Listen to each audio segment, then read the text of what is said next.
woman, she essentially kidnapped her daughter, our apo. Dapat, i-report na natin sa pulisyan para mapablatter yung March na yan. Para pagkalapag nila sa Hong Kong, hulihin na siya. Stop overreacting, Regina. Besides, do you really want to drag our name into this? Siguradong kakalat yan pag may nangyaring gulo. We can't afford any more trouble. Eh, paano kung hindi na sila bumalik? O di kaya baka mapahamak si Jasmine? Oh, paano? Ano yan? Susundan ko po si March pati si Jasmine sa Hong Kong. Oscar, ibalik mo yan. Hindi. Dito lang to. Nasa gitna ng krisis ang kumpanya, Paulo. Nagre-reklamo ka sa akin that I was keeping you in the dark tapos aalis ka! Dad, I should be with my family right now. Kami ang pamilya mo simulat sa pool. Let March do her job. Stay here and do yours. That's the only way na maililigtas ninyong dalawa si Jasmine. There you go again, Dad. Dinidiktahan niyo na naman ako. Tell me, Dad, when was the last time na binigyan niyo ng halaga yung opinion at desisyon ko sa trabaho? You want me here, pero hindi niyo nire-respeto ako bilang parte ng kumpanya!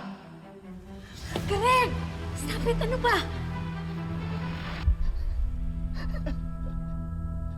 So this must be how Edward feels every time, no, Dad? Greg!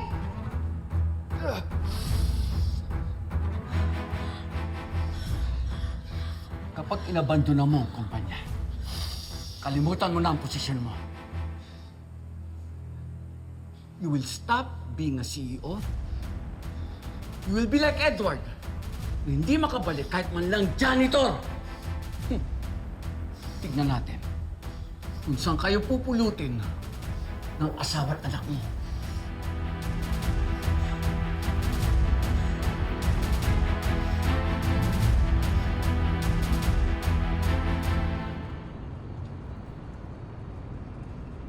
Nag-administer kami kay Jasmine ng concentrated immune booster.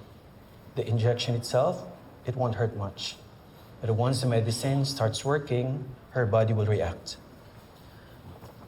Ibig niyo pong sabihin, Dr. Marquez, makakaramdam pa rin ng pain yung anak ko?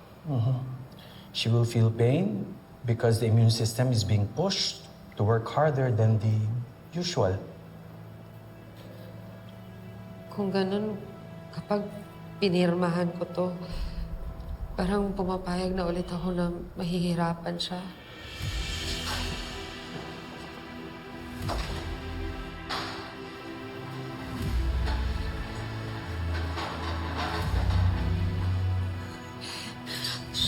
Mami, natatakot ako. Ako din, anak. Sobrang nag-aalala ako. Kung wala naman akong gagawin, baka mas lalong lumala yung kalagayan niya. Parang wala na akong tamang desisyon. Parang kahit anong piliin ko, masasaktan ang anak ko. Pero, Jasmine, makinig ka sa akin. Pag gumana tong treatment mo, hindi na tayo matatakot ulit ng ganito. Hindi na mauulit ang paghihirap mo. Kaya lakasan mo loob mo, ha? Para gumaling ka.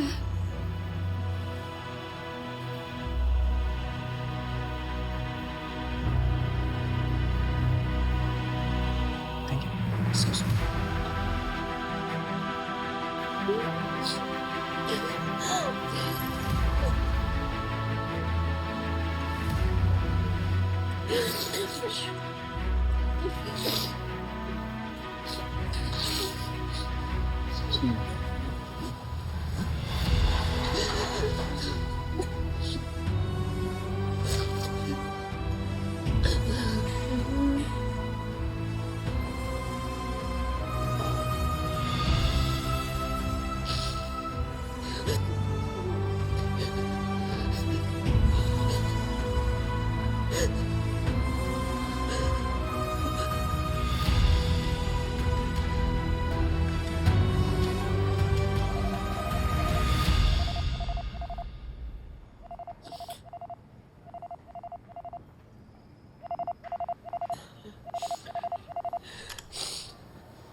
Hello, Paolo? Marge, what do you think you're doing? Di ba sinabi ko sa'yo, wala na akong choice? Sabi ko sa'yo, gagawin ko ang lahat para sa anak ko. Do you even know if you can trust that doctor? Oo, expert sa field nito ang kaibigan ni Edward. So ano? Nagsabwatan kayong dalawa ng magaling kong kapatid. Nagplano kayo behind my back. Behind your back? Alam mo na nakapag-desisyon na ako. Walang sabwatan. At please, huwag kang pa-victim dahil hindi ito tungkol sa'yo. Marge, you're missing my point. Nagdesisyon kayong dalawa ng kapatid ko nang hindi ko alam. Alam mo, wala nang point na makikipag-diskusyon pa sa'yo dahil hindi na kita mapipigilan dahil sa yung issue mo na hindi ako nakikinig sa'yo. Totoo naman, di ba? Ha? Hindi naman ito tungkol sa kondisyon ng anak natin. Ito yung tungkol to sa pakiramdam mo na wala kang kontrol sa amin ng anak mo. Marge, I am warning you. Sige na, mamaya na tayo mag-usap. Antayin mo na lang yung text ko. Marge! Hello, Marge!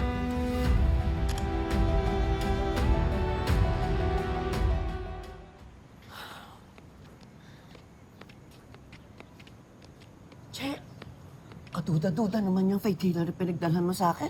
Abay, lugar pa lang, hindi na pagkakatiwalaan ah. Manang Yoli, effective po yun si Madam Elsa. Promise po, yung jowa ng kaibigan ko, may sakit po yun sa atay. Napagaling niya. Promise, okay po yun si Madam Elsa. Ay, magkano naman yung donasyon na binigay niya? Mga 100K. 100,000? Diyos ko naman, Cheche. Ang laki naman nun. Eh, ang tagal pag-iipunan nun ah. Manang, isipin niyo ho, kung sa doktor kayo pupunta, di hamak ho na mas malaki yung magagastos niyo. Kumbaga, Manang, more donation, more chances of winning. Eh, paano pag hindi niya ako napagaling? Eh, di ba, Manang, sabi naman ho ni Madam Elsa, kapag sa loob ng 1 linggo, hindi ho kayo magaling, isasaulin niyo ko yung pera niyo. Eh, pero kayo ang bahala.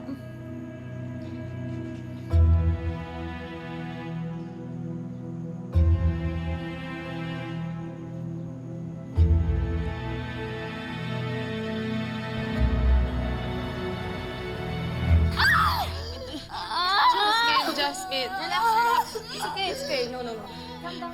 Jasmine, it's okay. Anak, please. Senyales lang yan na gumagana ang gamot. It's okay. Just calm down. Gusto ko na umuwi. Mami, ang sakit. Please help me. I'm burning. Ayoko na. Calm down. Jasmine, please. Senyales lang yan na gumagana ang gamot. Sige na. Higa lang. Gusto ko umuwi. Please, just get me out of here. It's too painful. Mom, please, I promise I'll be good. Hindi na ako susuway sa inyo ni Dad. Please, just make it stop. Anak, makinig ka sa akin. Konting tiis na lang. Umuwi. I want Daddy. I want home. Why did you bring me here? I can't take it.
Bye.